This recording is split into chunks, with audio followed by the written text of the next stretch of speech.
Bon, vous vous souvenez de cette vidéo? Je crois que c'est la vidéo que vous avez le plus aimée sur ma chaîne jusque-là. Et c'est celle où j'ai eu le plus de retours. Et notamment plusieurs personnes qui m'ont dit « À quand la suite ?» Du coup, on est là aujourd'hui pour la suite, c'est l'épisode 2. Ou plutôt l'épisode 0. Oui, parce qu'aujourd'hui, je vous raconte mes débuts en eyeline. Comment j'ai découvert la eyeline? J'avais 15 ans et je recevais chez moi une correspondante norvégienne. Et donc avec elle, on allait visiter la grotte des Demoiselles, qui est un endroit magnifique, qui est juste à côté de là où j'habitais et que je connaissais moi très bien. Mais ce jour-là, dans la grotte, il y avait quelque chose. Il y avait des eyeliners. Et moi, pendant toute la visite, j'étais absorbée. Je ne regardais que, je n'écoutais plus le guide, parce que les visites sont guidées. Je ne parlais plus avec ma correspondante ni avec ma mère. Je ne regardais que, et je disais à ma mère, maman, il faut qu'on aille leur parler, je veux essayer, ça a l'air trop bien, je veux faire ça, je vais faire ça. Sauf qu'une fois arrivée, j'étais un peu timide. Dans mes souvenirs, j'ai pas osé leur parler, mais d'après ma mère, je suis allée leur parler, je leur ai demandé, et ils m'ont dit, tu peux pas essayer, pour ça il faut être professionnel, par contre tu peux acheter une slackline et t'entraîner au sol. Mais moi, une slackline, slacker entre deux arbres, moi, ce que je veux, c'est marcher dans les airs. L'histoire continue 3 ou 4 ans plus tard. Arrive ce jour, l'été, à la fin de mon lycée, où il faut que je me trouve un taf. Et, un peu par chance, je débarque à la grotte des Demoiselles en disant « Est-ce que vous cherchez quelqu'un pour cet été ?» Et ils m'emploient. Cet été-là, j'ai découvert la eyeline. C'était l'été 2017, et je travaillais avec Guillaume Barand. Au fil des conversations, d'une chose et l'autre, me dit « moi, je fais de la eyeline, et j'ai une eyeline installée là-haut sur le plateau. Si tu veux, on peut y aller un soir après le taf. » Et voilà. J'ai pas de photos, mais c'est comme ça que j'ai commencé la eyeline. Quelques soirs plus tard, Guillaume m'emmène sur le spot de eyeline, m'aide à m'équiper et m'envoie sur ma première eyeline. Je vous skip les détails. Je fais mon premier run, pendant lequel j'essaye de me lever, je tombe. Le retour est un peu compliqué à cause de la fatigue et des différents éléments techniques. On y reviendra peut-être un jour. Si jamais ça vous intéresse, dites anecdote dans les commentaires et on fera une vidéo anecdote. Je sors de la ligne et là, Guillaume et puis les 2-3 personnes qui étaient là me disent « Toi, tu vas tout casser. » Cet été-là, Guillaume il m'a amené faire de l'highlight 2 fois de plus. Là et là. Et puis, il est reparti. L'été a été fini, moi je rentrais en première année de kiné et c'était un peu comme si le rêve s'arrêtait. Les mois passent, j'ai plus aucun contact avec le monde de la eyeline ou de la slack parce que la seule personne que je connaissais, Guillaume, était à l'autre bout de la France. Quelques jours après Noël, j'étais au ski et je reçois un message de Guillaume qui me dit « Salut Salomé, on est au Thorax si tu veux venir. » Moi les gars, j'étais au ski et aussi heureuse que j'étais d'être au ski, j'avais qu'une hâte, c'était de rentrer chez moi. Finalement, je rentre juste avant le nouvel an et là, je rejoins Guillaume. Du coup, quand je rentre du ski, la première chose que je fais, c'est d'aller sur les falaises. Et évidemment, au fil de la discussion, Guillaume il me dit « Alors, depuis la dernière fois, t'as rencontré les gars et tout, ça se passe bien ?» Et je le regarde, je lui dis « Mais non, je connais personne, moi. » Et là, il réalise Et moi aussi, c'est un peu ma faute, mais les gars, à cette époque-là, j'avais 18 ans. Il en avait presque 10 de plus. Moi, je m'étais pas imaginé... Tu vois, je pensais pas qu'il y avait une communauté dans le coin.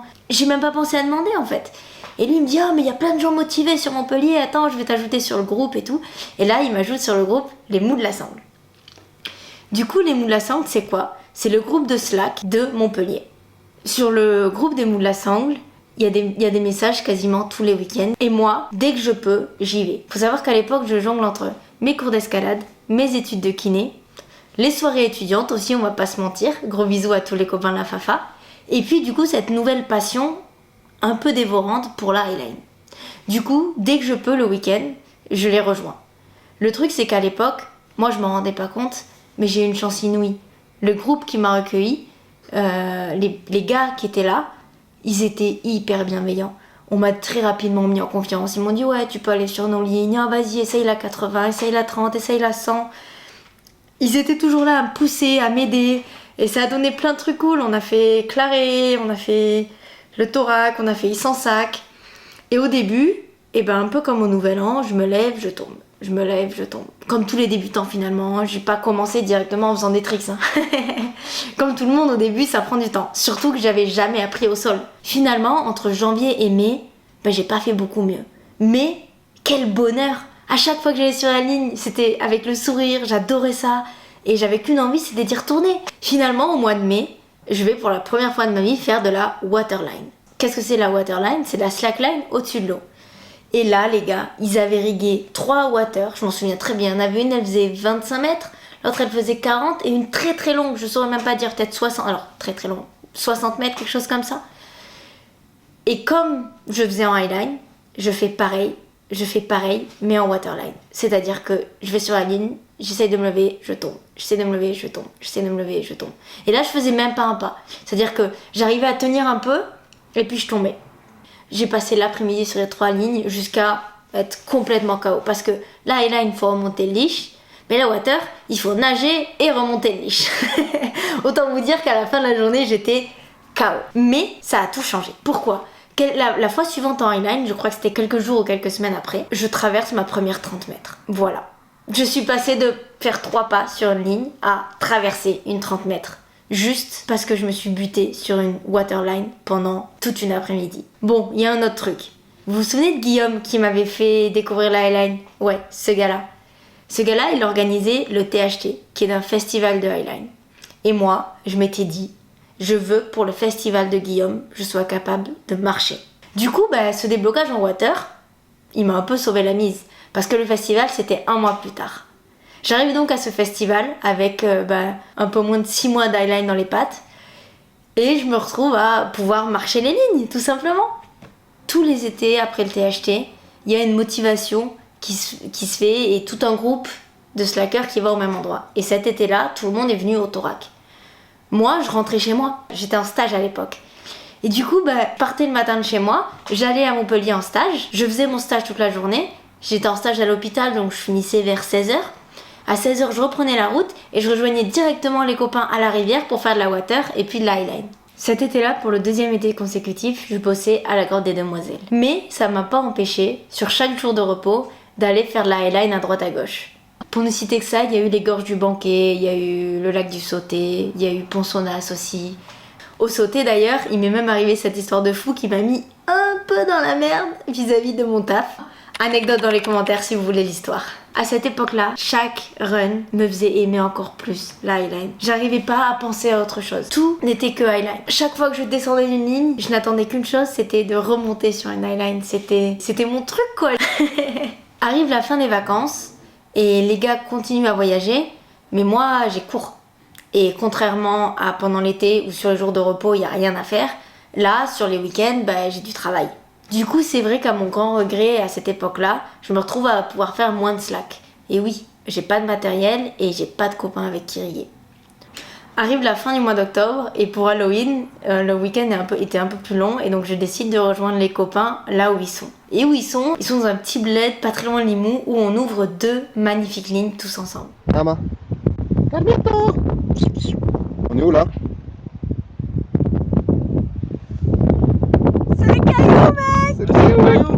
Et ça caille! Ça caille à fond! La caille à max. La caille à max! Les Salomé, ils ont pas les couilles!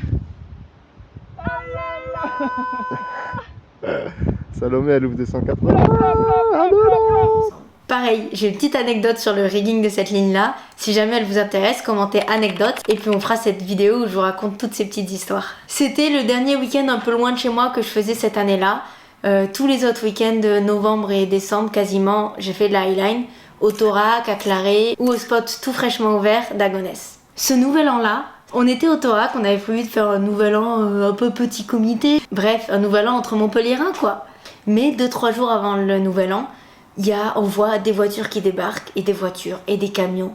Et en fait, il y a l'équipe de Marseille qui a débarqué, l'équipe de Strasbourg qui a débarqué et l'équipe de Grenoble. Tout le monde avait dit « Oh, on va faire le nouvel an au Thorac !» Du coup, ce nouvel an-là, on a installé tout le Thorac. C'est simple, c'était fou. Il y avait tellement de monde, j'ai rencontré plein de gens. Moi, je me souviens de ce post que j'avais fait qui m'avait beaucoup émue parce qu'en fait, ça faisait 1 an que je faisais de la highline. Et la highline, ça a tout changé à ma vie. Ma vie avait trouvé son sens premier. Je suis accro. Du coup, je slack tous les week-ends. Et comme je slack, je progresse. Je suis toujours coachée par des mecs qui sont meilleurs que moi, qui me poussent à me dire « Allez, fais du freestyle. » Et moi, je suis en mode « Non, le freestyle, c'est nul. » Je pense que j'ai dû l'avoir dit à un moment, tu vois. Je dis « Mais non, c'est nul le freestyle. c'est trop bien de marcher, moi je veux arriver à marcher sans tomber, je veux traverser des grandes lignes et tout, le freestyle ça m'intéresse pas. Ah, si j'avais su à l'époque. On fait mon anniversaire et c'est la première fois de ma vie que je me sens aussi entourée. C'est-à-dire qu'il y avait, je sais même plus, mais tous les slackers de Montpellier qui étaient là, ils m'avaient fait... attendez, je vais la chercher. A few minutes later. Tous les slackers de Montpellier, ils m'avaient fait une petite carte avec plein de petits mots et tout, des cadeaux, ils m'avaient offert ma doudoune et un legging que j'ai toujours d'ailleurs, ils sont dans le camion, mais... Enfin bon voilà, c'était un anniversaire de folie quoi. Les mois passent et clairement j'écume les spots de la région avec les copains. Un coup Claré, un coup le Thorac, Saint-Guilhem le désert. Arrive la saison des waterlines où on commence à poser des waters. À Prades-le-Lez, à Issensac, à Saint-Beau, un peu partout en fait. Bref, tous mes week-ends sont réservés à la slack. Plus l'été se rapproche, moins j'ai de cours. Du coup, les après-midi libres, tout ça, je vais faire de la water. C'est simple. Tout mon temps libre est réservé à la highline. Et puis, arrive cet été, il faut que je prenne une grande décision. Soit je bosse un été de plus, soit je voyage. Et cet été-là, j'ai pris la décision de voyager. Du coup, du haut de mes 20 ans tout fraîchement acquis, j'aménage ma voiture, ma Seat Ibiza à l'époque, et puis je pars avec l'équipe. Cet été-là, c'est un peu les débuts de ça marche. Mon premier arrêt, c'est Villefort. Les copains m'avaient dit « Oh, rejoins-nous, on a un beau projet et tout, ça va te plaire. » J'arrive sur place, ils me disent « Demain, on installe 500 mètres. » Comme ça. Moi, à l'époque, mon personal best, c'était 100 mètres. J'avais marché un petit peu sur 200 mètres. Et puis, c'est tout.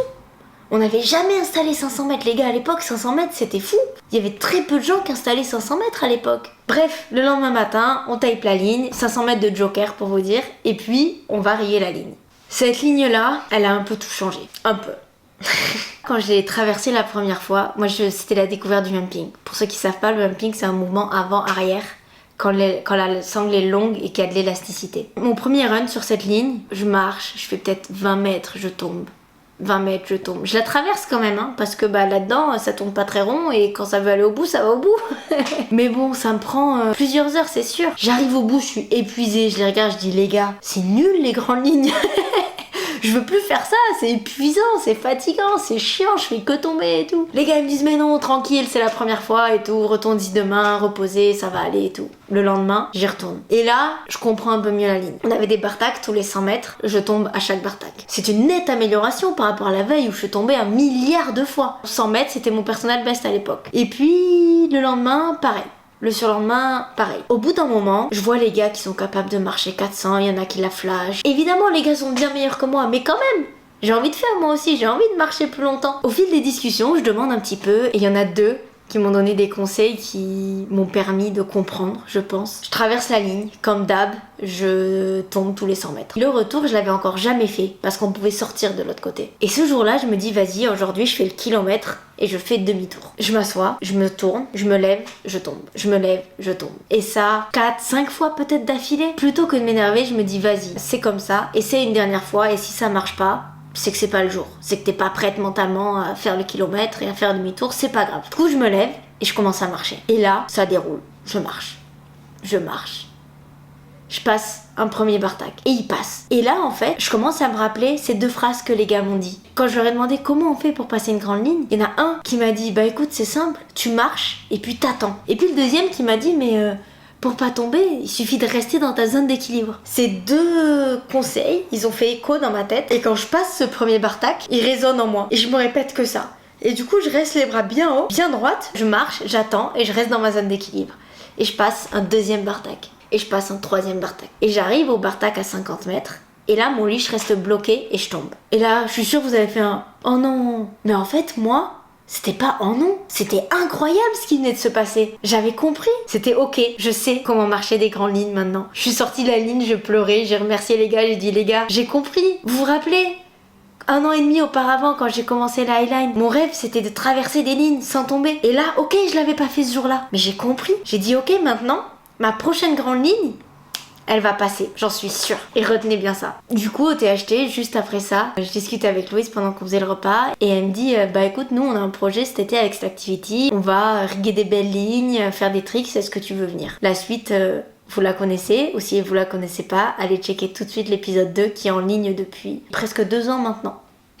Voilà, on va arrêter là. Je suis trop contente de vous avoir enfin raconté, d'avoir enfin filmé cet épisode. J'espère qu'il vous a plu. N'hésitez pas à vous abonner par là ou par là, je sais pas. Allez checker les vidéos du Costa Rica. Dites-moi si vous voulez d'autres vidéos de ce style. Si vous voulez la vidéo anecdote, on en a parlé. J'ai plein d'anecdotes assez rigolotes à vous raconter. Merci d'avoir suivi. Des bisous.